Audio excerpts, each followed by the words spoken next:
Hello everyone, welcome to Parankusham food and blogs.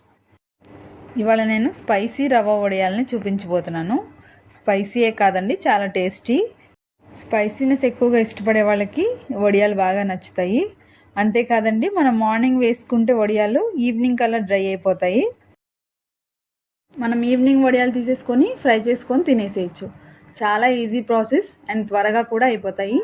ఒకసారి ఈ వడియాలు పెట్టుకుంటే ఎవ్రీ ఇయర్ ఇలానే పెట్టుకుంటారు. అంత ఈజీగా టేస్టీగా ఉంటుంది. లేట్ చేయకుండా స్టార్ట్ చేసేద్దాం రండి. ముందుగా నేను ఇక్కడ ఒక కప్పుని బొంబాయి రవ్వని తీసుకున్నాను. సుజీ రవ్వ కానీ బొంబాయి రవ్వ కానీ అంటాం కదా, అది. ఒక కప్పు బొంబాయి రవ్వకి 7 గ్లాసెస్ వాటర్ పడతాయి. మనం ఏ కప్తో సుజీ రవ్వని మెజర్ చేస్తామో అదే కప్తో 7 గ్లాసెస్ వరకు క్వాంటిటీతో వాటర్ తీసుకుంటే సరిపోతుంది.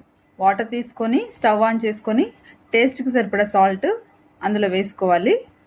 సాల్ట్ వేసేసుకున్న తర్వాత స్పైసీనెస్కి తగినట్టుగా నేను ఇక్కడ పండుమిర్చి పేస్ట్ని వేసుకుంటున్నాను. మీరు పండుమిర్చి అవైలబిలిటీ లేకపోతే పచ్చిమిర్చి పేస్ట్ కూడా వేసుకోవచ్చు. మీరు ఈ మిర్చి పేస్ట్ వరకు కారం కూడా వేసుకోవచ్చు కదా అనుకుంటారు, కానీ ఈ కారం వేస్తే ఈ టేస్ట్ రాదనమాట. ఈ స్పైసీనెస్ కోసం, ఈ టేస్ట్ కోసం చిల్లీ అయితేనే చాలా బాగుంటుంది ఈ వడియాలకి. తర్వాత 2 స్పూన్స్ వరకు జీలకర్ర వేసుకోవాలి. జీలకర్ర వేసేసుకున్న తర్వాత సన్నగా తరిగిన కరివేపాకుని అందులో వేసుకోవాలి. లేత కరివేపాకు అయితే చాలా బాగుంటుంది. ఇలా అన్నీ వేసేసుకున్న తర్వాత వాటర్ని బాగా మరగనివ్వాలి. మరుగుతున్నప్పుడు మనం తీసుకున్న సుజీ రవ్వని కొంచెం కొంచెంగా వేసుకుంటూ కలుపుకుంటూ తిప్పుకుంటూ ఉండాలి.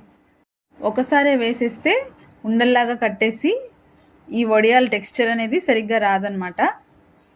బాగా మరిగిన తర్వాత ఇలాగా దగ్గరికి రానివ్వాలి. ఇలా ఉంటే సరిపోతుంది కన్సిస్టెన్సీ వడియాలు వేసుకునేలాగా. మరీ గట్టిపడిపోయినా చాలా లూజ్గా ఉన్న వడియాలు రావన్నమాట. చూపిస్తున్న విధంగా కన్సిస్టెన్సీ ఉండేలాగా చూసుకోండి. ఈ కన్సిస్టెన్సీకి వచ్చేసిన తర్వాత స్టవ్ ఆఫ్ చేసుకొని తీసుకొని పక్కన పెట్టేసుకోవాలి. పక్కన పెట్టేసుకొని వెంటనే వడియాలు వేసేసుకోవడం స్టార్ట్ చేసుకోవాలి. వడియాలు వేసుకోవడం లేట్ చేస్తే ఏమవుతుందంటే పిండి చాలా గట్టిగా అయిపోతుంది అనమాట. ఇప్పుడు వడియాలు వేసుకోవడానికి ఒక కాటన్ క్లాత్ని తడిపి వేసుకొని వడియాలు వేసుకోవాలి. మనం వేస్తున్నంతసేపు ఆ క్లాత్ తడిగానే ఉండాలి.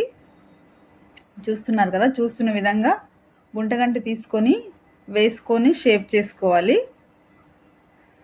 మధ్య మధ్యలో డ్రై అయిపోతుంది కదా క్లాత్ డ్రై అయిపోతే ఏమవుతుందంటే వడియాలు సరిగ్గా రావు. అందుకని వాటర్ కొంచెం మళ్ళీ స్ప్రింకిల్ చేసుకుంటూ వేసుకుంటూ ఉండాలి. క్లాత్తో పని లేదు, కవర్ మీద వేసుకోకూడదా అంటే కవర్ మీద కూడా వేసుకోవచ్చు. కాటన్ క్లాత్ తీసుకుంటే మాత్రం కంపల్సరీ తడిపి వేసుకోవాలి క్లాత్. ఇలా వేసేసుకున్న తర్వాత వడియాలంతా వేసేసుకుంటే సరిపోతుంది. వడియాలు వేసుకోవడం అయిపోయిన తర్వాత సాయంత్రానికి డ్రై అయిపోతాయని చెప్పాను కదా వడియాలు. ఈవినింగ్ కల్లా డ్రై అయిపోతాయి. ఈవినింగ్ అయిపోయేపాటికి వడియాలు చూస్తారా ఎలా ఉన్నాయో, బాగా డ్రై అయ్యాయి వడియాలు. ఈ వడియాలు డైరెక్ట్గానే తీసేసుకోవచ్చు మనము. ఈ క్లాత్ని మళ్ళీ తడుపుకోవాల్సిన అవసరం లేదు. తడుపుకుంటే వడియాలు పాడైపోతాయి. బియ్యపిండి వడియాల్లాగా క్లాత్ని తడిపేసుకోకుండా డైరెక్ట్గానే తీసేసుకోవచ్చు. అంతే అండి, ఎంతో సింపుల్ అండ్ టేస్టీ అయిన స్పైసీ రవ్వ వడియాలు రెడీ. తప్పకుండా ట్రై చేయండి. వీడియో నచ్చితే లైక్ చేయండి, నా ఛానల్ని సబ్స్క్రైబ్ చేసుకోండి. మీకు వడియాల గురించి ఏమైనా డౌట్స్ ఉంటే కామెంట్ చేయటం మర్చిపోకండి.